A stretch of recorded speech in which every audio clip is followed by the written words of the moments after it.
How you doing? I'm doing great, Jeremy. How are you? Doing great. It's hard to believe we're at the Q4 2023 market insights here. This is the end of the year in terms of our market insights, and it's gone fast. It goes by very fast. It really, really does. Well, we're happy to have everybody here with us again.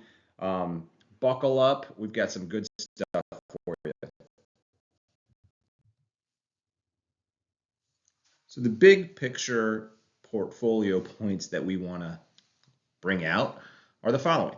Economic growth and inflation. That's been something that has been on every single one of these market insights throughout the year. Right. I think it got a little bit more pronounced, let's put it that way, Yeah. this quarter. The whole AI thing maybe slowed down a little bit and this come back to the Maybe, forefront. maybe a little bit. Yeah, the market does have sort of like a little bit of a short-term thinking at times, Right. and certainly that's the case. Valuations are really important here. We kind of dive into that with some good detail. Yep. And lastly, bonds. This is a part of the market that has kind of really done a lot more nuanced work than what you would think you would get out of the bond market. Maybe nuance is the wrong word. Maybe it's more like a little bit wild. Well, bonds are supposed to be boring though, right? Yeah, right. Not so much lately. Not so much lately. All right, let's talk about the economy. Let's start with that. So this economy, what you're seeing here is the GDP over the last 20 plus years, surprisingly consistent. Yeah, I think that the biggest thing for me when I started looking at this slide years ago is understanding how big of a component the consumer really is Mm-hmm. in the economy. And you're talking over two-thirds of GDP is coming from the consumer. And what that impact is, obviously a very material amount. It really is. I mean, in this read here, it's nearly 70%. Right. So, you know, every single person in this country makes up a consumer, and we're all contributing to that in some way, shape, or form. And here's the thing: it's been surprisingly resilient. Right. And despite what the Fed is doing to try to cool off the economy, we've still stayed really, really strong overall. Well, think about it. Last year was unprecedented. Never before seen the amount of rate hikes that we had in one calendar year, as many as we had in 2022. Right. And yet you look at this chart and you still see, GDP is growing. That's right. Which is, sort of a good thing, bad thing, isn't it? It is sometimes good news is bad news. Yep. Sometimes bad news is bad news. But the consumer has remained very resilient despite the Federal Reserve's rate hikes. The commentary underneath it all says that they're showing some signs of weakness, right? So, Sure. so there's a few more, defaults and late payments from consumers out there. Some of those funds that people built up during the pandemic are starting to taper off. Yep. So, it's very much so in flex, but here we are. It's strong, and the Fed's trying to break it. Right. So inflation, and this is their charge, right? Inflation is the nemesis of the Fed. And so they've done a pretty darn good job of beating it down, because you can see if you go back all the way to May of 2022, we were in bad shape. We were at 9% plus. Yeah, those are really high numbers, especially when you consider we went so long, coming out of the 2008 financial crisis, cutting rates to zero to stimulate the economy, and then we basically played out this economic experiment in a zero interest rate environment for a prolonged period of time, far longer than anyone had expected or anticipated. And at some point in time, inflation is going to kick in, and it took a while, but my goodness, it kicked in a big way. So if you look at the latter months in this chart, you're seeing, okay, now we're getting, below 4%. We're kind of jumping around the 3 to 3.7%. Yep. Those month to month changes, they're not anything unexpected. They're going to happen. There's going to be a variety of inputs, as you can see on here, that are going to change the actual CPI number.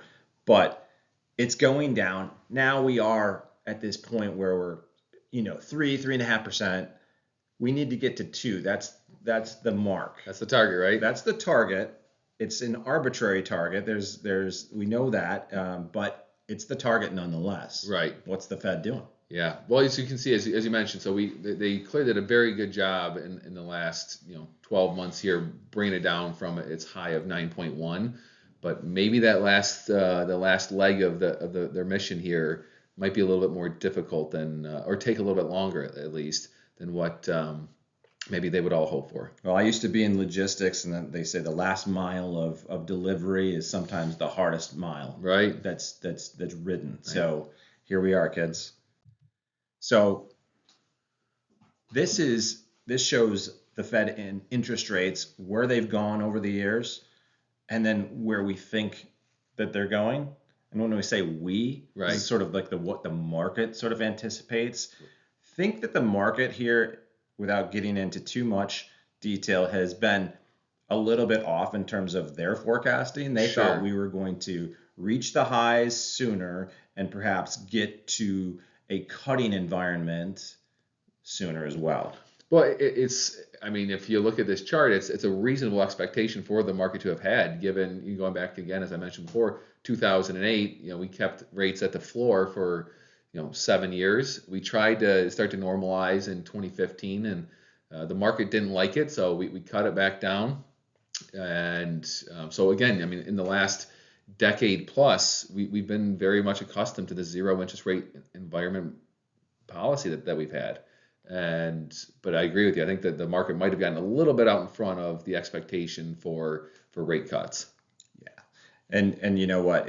Nobody's going to be able to forecast this one perfectly. You sit down and you talk to.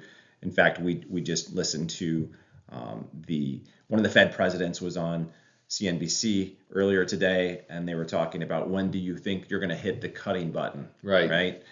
And he said, I think late 2024, but maybe earlier, maybe later. Right. So that's just another person kind of on the team at the Fed, wielding their influence and looking at the data and trying to figure it all out. But where we go from here is unknown. I think what the stock market, though, has been realizing lately is that it's going to be higher for longer, even if we've met the pinnacle of the rate hike cycle. Right. It's going to stay higher for longer, and it's just going to be a little bit more of a drawn out process because, again, what are they trying to do? Beat down inflation. Well, they've been telling us higher for longer for a while now. They have. Now we're starting to listen. Yes.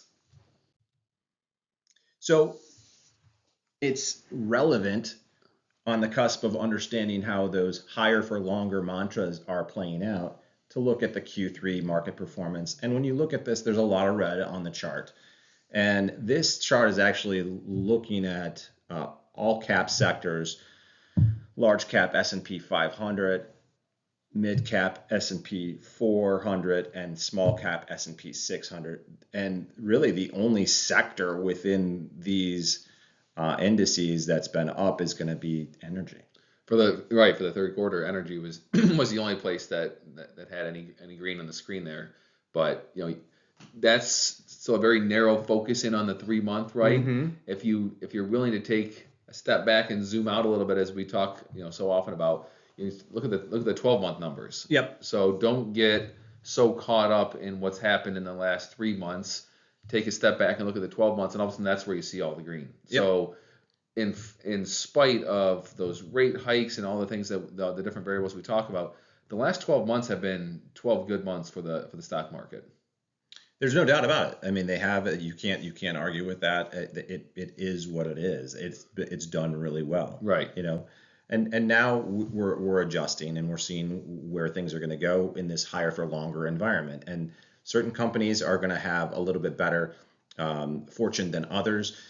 The small cap, as an example, smaller companies have been hit harder by the rate hikes because they're more reliant on financing. Right, absolutely. And so, but is that all of a sudden a buying opportunity? Yeah, I mean, it probably is, because you're seeing a really kind of lower trends for the Russell 2000 than you've seen in a long time. And it's like, okay, well, what do we do here? So again, it all depends on who you are, where you are in your investment cycle. Right. Are you putting fresh money in? Right. Are you taking money out? What are you doing? It's a different story for everybody, and that's why the financial plan is so important for everybody.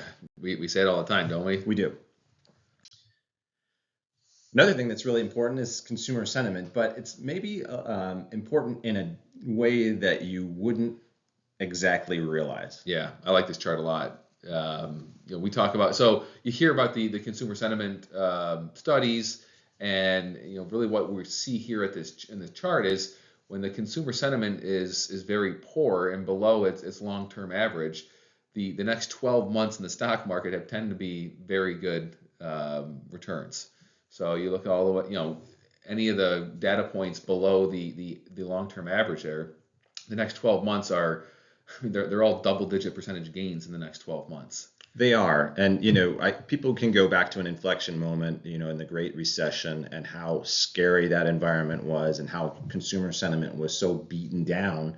You can see it in there. November 2008, almost a low point here. Not quite the low point. We've actually experienced that more recently, but Yep.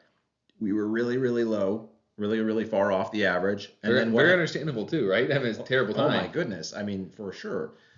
And then what happened? 22% return in the next 12 months. 22.2% return in the next 12 months. So again, if it seems dark, Yeah. it usually is. The darkness comes first and the light comes after. Well, we say this, you hear this term thrown around quite a bit, or this mantra, but like the stock market climbs a wall of worry. Mm-hmm. And I think this chart here is very indicative of that. No doubt about it. So we're going to bring everybody back to what we believe our core philosophy is, which is understanding risk and reward and building a financial plan around it in a manner that's very diversified. Right. So we like to always put this into our quarterly updates because it's really important to see, hey, one of the biggest questions that you're going to answer is what percentage of stocks and what percentage of bonds do you want to be in for your portfolio? The most important question to be answered when you think about your approach to investments, that is the number one decision to make. You can't say it enough. Right. What sector you're in, how much you have in Facebook, and how much you have in Google, and how much you have in small cap, and how much you have in large cap. That is actually important, but it's much less important than this. Yeah, and there's obviously there are plenty of studies out there that support that, and there's objective data points to prove that out. But to your point, we believe very strongly that without a financial plan to bring you back to as your North Star, you could drive yourself crazy with the getting caught up in the day to day. It's important to understand what is your long run asset allocation going to be. It's a perfect segue to looking at the asset class returns, because in a highly diversified environment, which is what we really recommend, and that's our philosophy, you're going to invest in a wide swath of the different market asset classes. Right. And as you can see, they change. They year to year, within the year, not a whole lot of change within the year, perhaps. Sure. Right. Once you get deeper into a year, especially. Yep. But year to year, there is some variation, no doubt about it. Yeah. Again, this is it's fun to look at, seeing the white boxes that represent the asset allocation. And it's the importance of look, you're never going to be at the very top, but you're also never going to be at the very bottom. Yep. And it's important to understand how these variables of the asset class returns and their volatility impact the financial plan and your expectations for what you could what you can return from your portfolio given your asset allocation. And for those of you who haven't been watching our quarterly updates, that asset allocation, the white box within there, that's a 60-40 portfolio. Right. 60% in stocks, 40% in bonds. Correct. And that's not for everybody, again. Right. But it's one of the better hallmarks known of diversification. All right, so now we're going to talk about valuations, because when the market kind of slides upward like it has over the last year, people start to understandably get concerned about valuations. Am I buying into a market that's overpriced? Right. And the question is a good question. It's just a matter of what you're looking at. There are certain areas that may be a little bit overpriced and other areas that aren't. So this is one of the ways that you can kind of examine that through a slide like this. And so you can see things like, on the left-hand side of the chart, treasuries. Well, treasuries, as they were valued back at the end of 2021 compared to where they're valued now, they're a better buy now, right? Much, You can much buy better. them on discount, treasuries.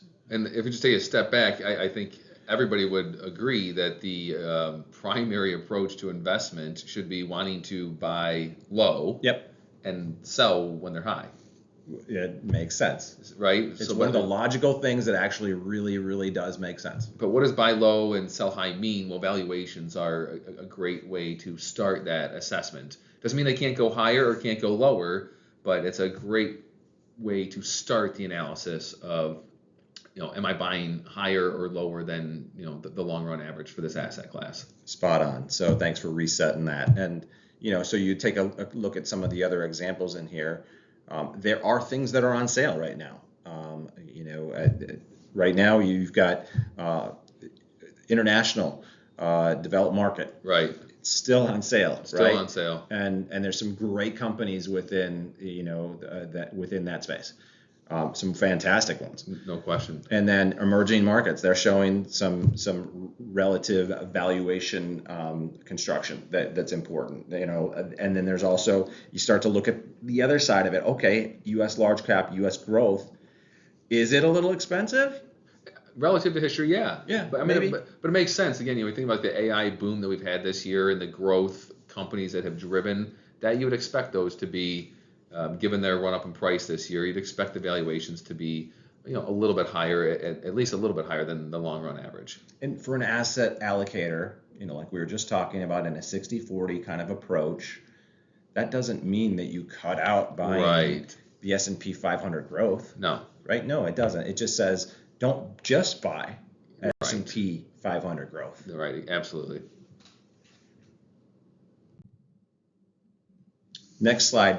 Sort of in the same vein, looking at the S&P 500 and saying, okay, the green line in the center there, that's our average price to earnings ratio. It's kind of in alignment with the long-term, the 25-year average. Right. So we're not too far off of that as a whole, but when you start looking at the top 20% versus the bottom 20%, yeah, there is a big spread. Big spread there, right? Yeah. Yeah, it's a really interesting dynamic. So like you said, 16.6 is the current compared to 16.1 as the long run average. So the stock market as a whole is not super expensive. Even though we have had a really good 12 months, the stock market as a whole is not very, very overvalued. Right. But to your point, when you start looking under the hood of the companies that make up the S&P 500, there is a big spread there between the winners and the losers. Exactly. So, because NVIDIA has been doing really well and it's been driving part of that new group classification called the Magnificent Seven, these top 7 stocks within the S&P 500, all kind of tech-oriented growth stocks. Because they've been doing really great, does that mean you should buy more of them? Well, maybe, but temper that maybe with an approach that says there's 503 companies in the S&P 500. Take a look. Right. That's very well said. Now we're going to move over to some moving averages. So these charts here are all showing us year-to-date movements, and you're going to have some consistency among the next 4 or 5 charts. So what you're going to see in purple is going to be the actual total return.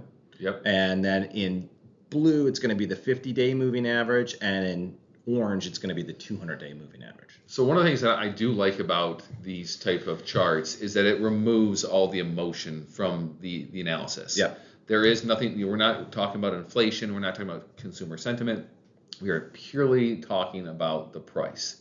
So everything else is irrelevant in this chart. And for those that are not aware, a good scenario for stocks is when the purple line is above the blue and the orange. Mm-hmm. That is considered an uptrend market. When you are above your 50 and 200-day moving averages, that is considered an uptrend market. So you can see over the last 12 months here, the S&P 500 has maintained a level above its 50 and 200-day moving average. And you would expect that given that the last 12 months have been strong return for the S&P 500. Correct. And see, just here, in the last month or so, it's tested that 50-day moving average, but it's moved off of it. So that also shows some relative strength and some resilience in the marketplace, and is consistent with what we've talked about. That's right. Now there's the NASDAQ, right? So NASDAQ is typically a little bit more tech heavy, Yep. And it's got a very similar story. Yeah, a little more volatility here. You can tell in this chart compared to the S&P 500, a little more chop to it, given the volatility that comes with the tech and the growth. But nonetheless, here the point remains. We've pretty much, with the exception of the far left side of this chart, we've maintained the average for the Nasdaq here being pretty comfortably above both the 50 and 200-day moving average. One of the things we noted last quarterly insights was that the NASDAQ was rebalancing. Right. And maybe that was a whole lot of nothing about nothing. Maybe.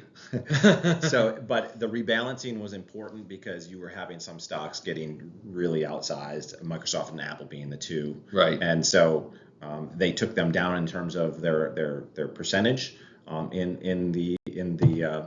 in the fund, the Qs, actually, that's the top 100 in the NASDAQ. Yep. And so, but it just doesn't seem to have affected anything directly that you can tell here. Again, this holds true. This is still an uptrend market here.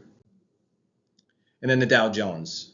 So tell us about that. What do you see here? So the Dow Jones is an interesting index. There's a lot of academic debate over, the Dow Jones is probably, the Dow, the NASDAQ, and the S&P are absolutely the most three recognizable indices. You turn on any financial media, you're going to see those three indexes, the price movement tracked every day. But the Dow does skew a little bit more towards the value side, certainly as opposed to the NASDAQ. And so it shouldn't surprise you that in a year where the value was doing very well in 22 relative to the other benchmarks, it hasn't performed nearly as well in 2023. And so you can see, there just before April, we actually did fall below the 50-day moving average, but then came back out of it, nicely broke through, and then we, subsequently again at the end of September, early October, we fell back below, and now we're basically right in line with the 50-day moving average. So again, the story makes sense when you see it on the chart here that the value has not performed as well. We saw it on the Z-score graph that the U.S. value is relatively, Yep. Its valuation is below its long-term average. It makes sense to see that it has dipped below its 50-day moving average twice in the last 12 months. So, but again, the Dow as it's constructed is only 30 stocks, and it's not as good of a representation of the total market as the S&P 500. Sure, it's just not as broad-based. Right. But great analysis. Now let's take a look at the international markets here. This is the developed international markets. And yeah, it's also a little bit more choppy, right? Maybe the most choppy of some of the major market indices that we've been looking at here over the last year. Well, I think the big thing here. So what I see is on the far left. We talked about this before, but you had the U.S. dollar was starting to weaken in the fourth quarter of 2022. That's right. Right. We saw the dollar broke down below its moving averages. And that is a tailwind for international stock returns. So you can see the purple line really jumping well above the 50 and 200-day moving average before the start of this year. And then you start to see a little bit of choppiness, and the dollar has started to strengthen a little bit in the last half a year. And so what do you expect to see? Well, I see the purple line coming down and coming closer back to its 50-day moving average. It did drop below slightly there for a short period of time. We are now back above it, but not as much as what we were in the end of the fourth quarter of 2022. So directly related to that is the U.S. dollar, as you've mentioned, and so there's that reaction that the international markets have when the dollar is strengthening or when it's weakening. It's going to be a headwind or tailwind depending on which. And we've seen this retreat to safety in the dollar with some of the geopolitical risk that's been happening of late. Right. So what that means is, more people are putting money into the dollar, Right. right? And therefore it's strengthening the dollar. Right. And that in turn has that negative impact on the international markets. So again, like you're looking at the far left side of this chart, though, you can see that's where the purple line was, precipitously dropping below the 50 and 200-day moving average. And then as we've gotten into 2023, we saw it sort of move sideways a little bit, but absolutely in the last 6 months, we've seen that dollar strengthening. And it did cross over the 50-day moving average in October.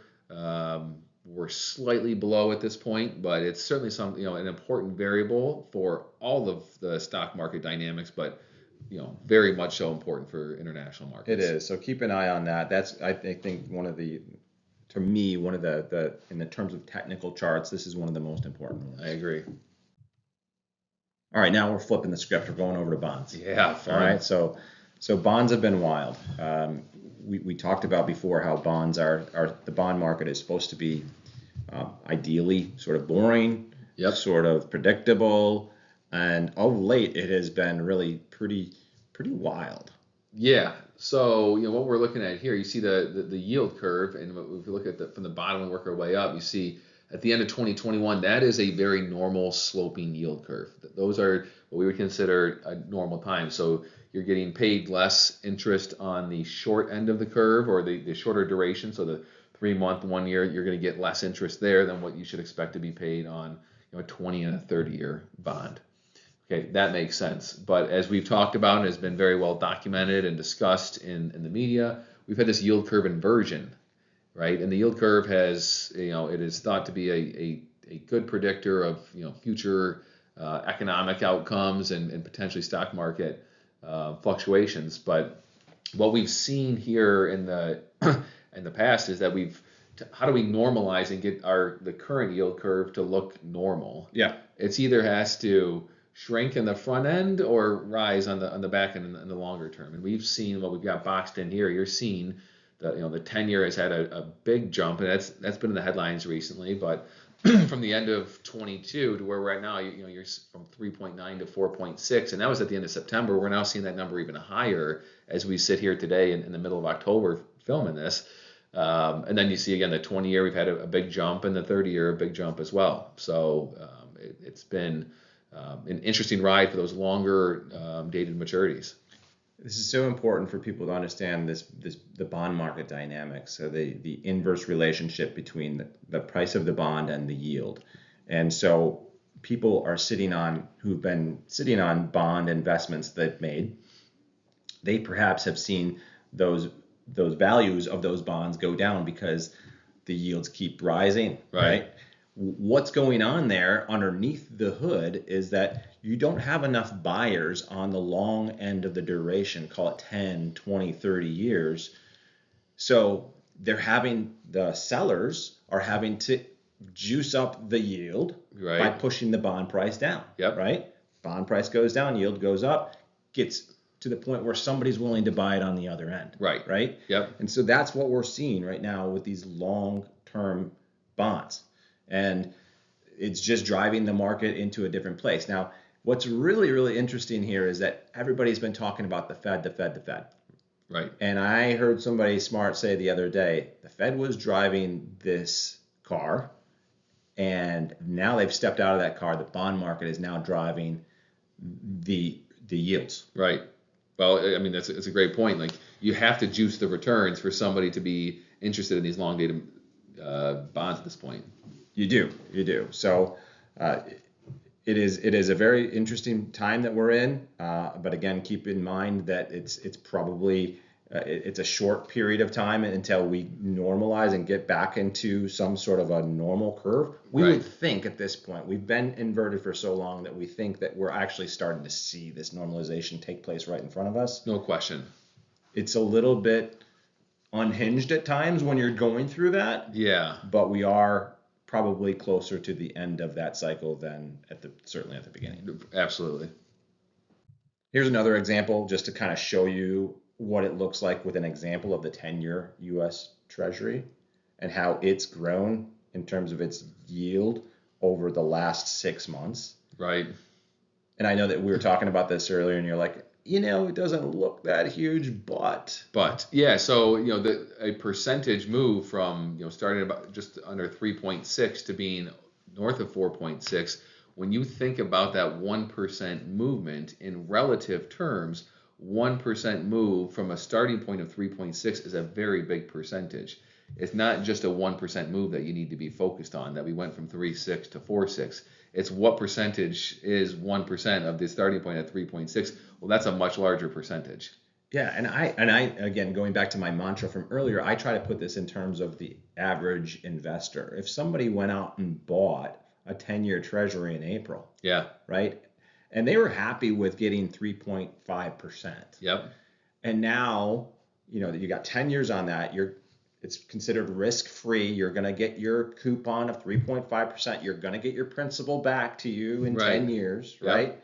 But on paper, all of a sudden, that investment that you made 6 short months ago is actually going to be significantly less than what you bought it for on paper because of those quick rises in the market. No question. And again, as we stand here today, we're closer to 5% than 4.6. So we've seen the continued pressure up on the 10-year, moving its way up to 5%. So it's continued to drift higher even from where we have here on the chart. So there's opportunities. I just want to kind of talk this through for a minute or two before we wrap up. But within that, there may be folks out there who see opportunities to do some tax loss harvesting within their bonds. Yep. That normally that wasn't the case. At least it hasn't been in recent years. Right. Maybe there's an opportunity to do that. You can benefit yourself on the tax side. You can reset your rate by buying into a higher priced or a lower priced, higher yield bond. Right. So there's opportunities for people within this situation that we find ourselves in. Yeah, again, the bond market is supposed to be boring, like you said, but there are some real opportunities out there in play that have not, to your point, have not existed over in the last decade plus, right? Because we had been held at that zero level for so long that it really was a boring and almost non-existent market. But it's very different now. The starting point of if you're rebalancing your portfolio and you're looking to add to fixed income, or you have fresh new money that you're looking to put to work, there's some really interesting spots that you might be able to take advantage of from a fixed income perspective. So let's sum it up. The economy is still strong despite all of the attempts to kind of put it in a corner. Right. The consumer is still spending, right? As we showed before, the consumer is the majority of the economy, and it is strong despite the Federal Reserve's efforts of an unprecedented rate hiking cycle that started in 2022 and has continued on into 2023. And yet here we still stand, still fighting that inflation. This is your saying consumer sentiment can be contrarian. Yeah, again, this is the stock market climbs the wall of worry, right? That the chart was pretty telling earlier. Every time the consumer sentiment hit its low point, the next 12 months were producing really nice stock market returns. Yep. It's really difficult to process and move forward on investing in stocks when you're feeling really bad about things. But the stock market doesn't have to make sense to you. Right. You got to have that long-term bias. You really do. If you find yourself in that short-term thinking, it's really, really tough. The yield curve, is it normalizing? It seems like it. It looks like it, right? It seems like it. Yeah. And at the end of the day, we go back to this. Have a plan. You have to have a plan. The heart of all your decision making has to go back to that plan. And we bring our clients back to that all the time. And we just say, how is this impacting your goals? Right. I mean, I really think this is how we should wrap up every single one of these, quite honestly, because it is. We tell people all the time. We get asked very frequently, what do you think about this stock or that stock? And they seem like very easy questions to answer, but they're the right answer is far more nuanced. And if you don't have a plan that considers all of the factors that go into your financial situation, if you don't have a plan, you don't have a North Star to come back to, you don't have solid ground to better understand and assess where you're at today, where you're going, and what your goals are. So you can kind of get caught grasping for straws if you don't have that plan that will refocus you and keep you centered. Well, thanks for doing these throughout the year with me, Jimmy. For the folks out there, we will do the next quarterly update actually in the new year. Yeah. And until then, keep a lookout for the Between Two Fiduciaries video series that we have. We have a couple of those coming out every month. We've got some really good ones in the can right now that are going to be coming out in the next few weeks. So take a look for those. That's awesome. Thanks for all your help, Jeremy.